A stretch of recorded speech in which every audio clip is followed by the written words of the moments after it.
কথায় আছে না, ভগবান যেদিকে টানবে আমাদের সেদিকেই যেতে হবে।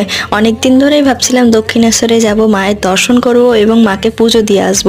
কিন্তু যাব যাব করেই না যাওয়ার আর সুযোগটা হচ্ছিল না। হয়তো তখন মা চাইছিল না যে আমি মায়ের কাছে যাই। কিন্তু আজকে দেখো, হঠাৎ করে যখন প্ল্যান করলাম, বরমশাইও বাড়িতে ছিল, হঠাৎ করে দুজনেই আমরা বেরিয়ে গেলাম মায়ের কাছে পুজো দেওয়ার জন্য। আজ হচ্ছে রবিবার, আর আজকে আমরা গিয়ে না প্রচুর মানুষজনকে দেখতে পেরেছি, আর প্রচুর জন আজকে পুজো দিতে এসছে। যেহেতু রবিবার, তার জন্য আর কি সবার ছুটি থাকে, তো তাই রবিবার একটু বেশি ভিড় হয়েছিল।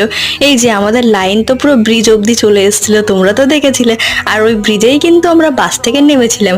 দেন ওইখান থেকে আবার মন্দিরের ভেতর গিয়ে ডালা কিনে আবার আমরা ব্রিজে লাইন দিই।